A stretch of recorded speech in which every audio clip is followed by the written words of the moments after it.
I'm going to show you how to turn off automatic dubbing on YouTube. First, I'll explain how you can do it as a viewer, and then I'll show you how creators can turn it off for their future uploads. Let's start with viewers. If you're watching a video and it's been automatically dubbed, simply click on the settings icon. From there, go to audio track and then switch back to the original audio, for example, English original. Just note that YouTube doesn't currently offer a way to disable dubbing across all videos. You'll have to adjust it individually each time. Now for creators.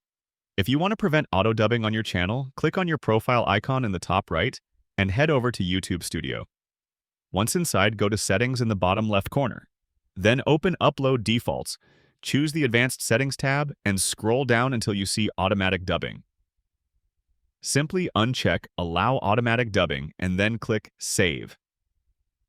From now on, your future uploads won't be automatically dubbed. And that's how to manage YouTube auto-dubbing both as a viewer and as a creator.